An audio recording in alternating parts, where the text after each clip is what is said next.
Ladies and gentlemen, please welcome the master of mayhem, Craig Charles.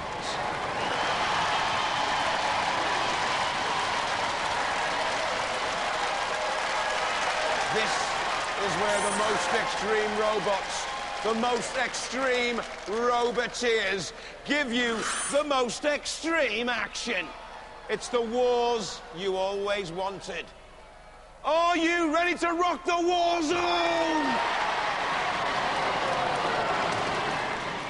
Tonight, for the first time ever, Pussycat faces the might of Stinger. That's right, Craig. Tonight we'll see the mother of all all-star battles. Pussycat will face the mashing mace of Stinger in the quest to become the best of the best in our all-star tournament. But before the main event, let's take a look at what else is on tonight's show. Current world champions Razor meet the double trouble of Gemini in another all-star qualifier. Ex-tag team champions King B3 and 101 go head-to-head in a vengeance battle to stop all the banter and blame and finally decide who's the best. Napalm and Sir Chromalot take on the awesome acts of Steel Avenger and the crushing jaws of suicidal tendencies in our tag team terror tournament. And there's mayhem and carnage by the bucket load when Fighting Talk takes on Mousetrap and Atomic in our Annihilator qualifiers, the mayhem. And then tonight's main attraction, Pussycat against Stinger, and Stinger are in the pits with a message for the Moggy.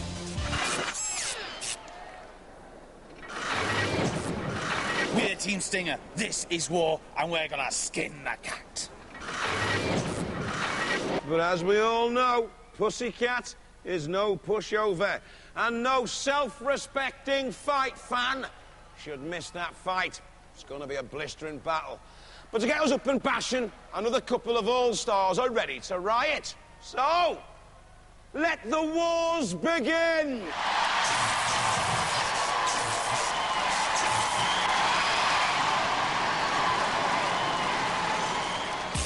So far in the All-Stars tournament, we've seen the likes of Chaos 2, Willy Big Cheese and Hypnodisc through. Now, it's Razor against Gemini. Jonathan, and what a fantastic all-star lineup. And I take it there's no point in me asking you guys who you'll be rooting for in the Stinger Pussycat battle? Well, I just hope somebody gets their paws stung pretty bad, I tell you. Yeah.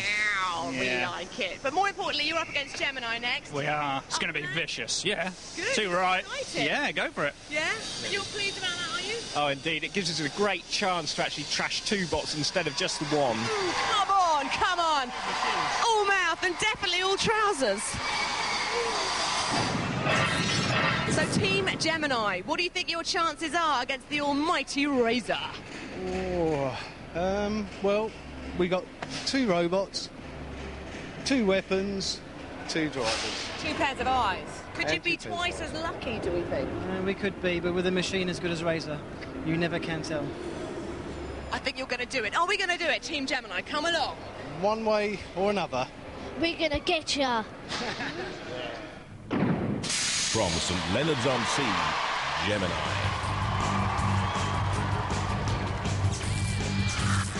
A cluster bot, you see, it splits in two with a high-powered flippers and experienced team. When they split, though, are they too lightweight to cause danger twice as nice or double jeopardy? From Bournemouth, Razor. One of the most popular robots ever, currently reigning world champion. The crushing beak is formidable, part bird. The lizard-like limbs on the side to self-right, part reptile. The robot, holy mean machine. Roboteers, stand by. Gemini has to link together before they activate. Shane Howard on the left, Brian Fountain on the right, little Daryl Howard in the middle. And Razor with the robot driver. Ian Lewis there on the left. Simon Scott in the middle, Vinnie Blood on the right. And our house robots, Matilda with a weighted rear flywheel and the front tusks, a sort of porcine elephant first lady of bots. And Shunt, plenty of power, a pushy sort of a fellow, nice enough, unless you cross his path. 3, 2, 1. You'll see Gemini split immediately. That's their usual tactic, and Razor going in with a crushing beak on the vulnerable top of Gemini, trying to crumple and crush down through the armoury, and already has a grip. Don't forget, if one part of Gemini is immobilised, that's it. The whole robot is counted out.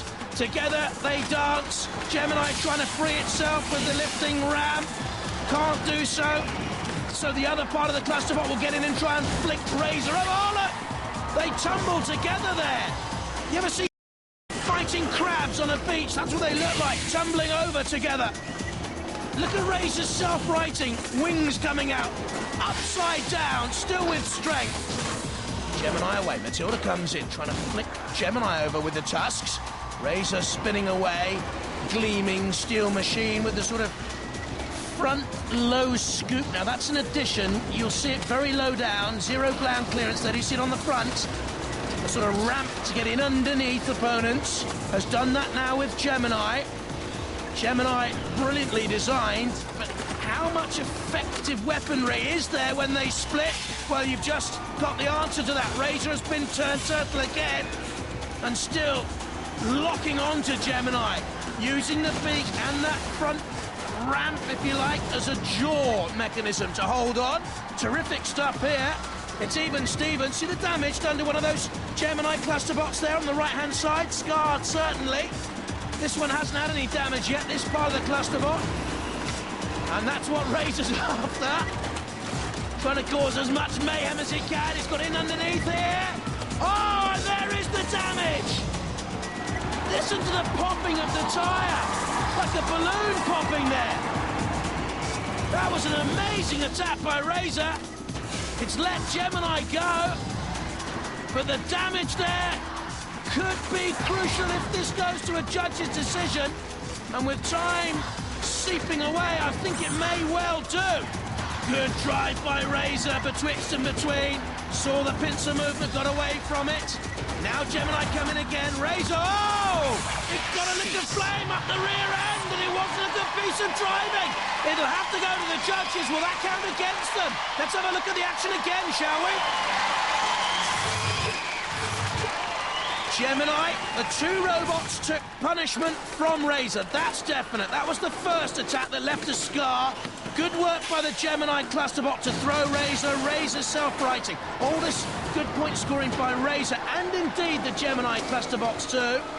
This was this crumpling moment. Look at that. Is that decisive? I think it may well be. Well, I'm waiting for the decision. So are the crowd. We'll see the decision as it comes through. They've given it to Razor! Razor the winners on the judges' decision.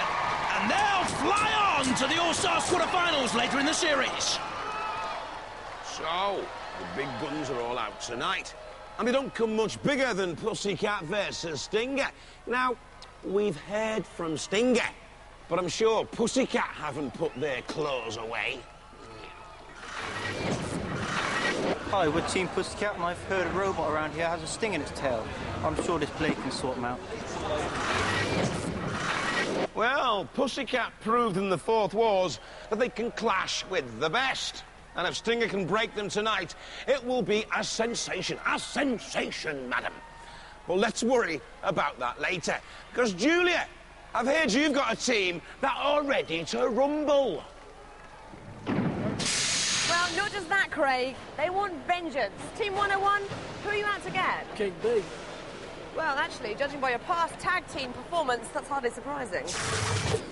Yes, Jules, we saw them together in the final of the Tag Team Terror in the Fourth Wars. They beat Firestorm and Scorpion in the final, and all seemed cushy, all seemed smooth until they ended up fighting each other. And then they lost the Tag Team Terror title earlier on in Extreme, beaten by Dietor and Mega Morg. They ended up arguing amongst themselves again.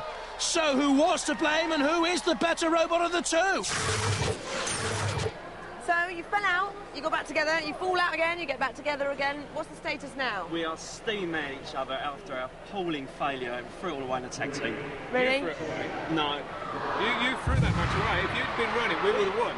We've got nothing left to lose now. We want it out for each other, and that's it. We want a good fight. There's a vengeance match brewing here, definitely, but you're tag team partners, so surely you're going to know each other's tactics. Is that going to throw you? No, we're just going to ram them. Yeah? No, and you? The tactics just all in everything. They break down. That's their tactics. There's only one way to sort this out, team, and that is in the war zone.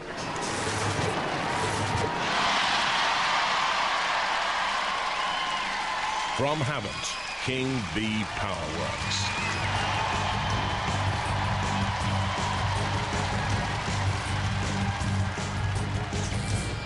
A rear Pussycat-style blade, front panic attack type forklift spikes. They borrowed from the best then. 3,000-watt drive motors. This cost £4,000 to build.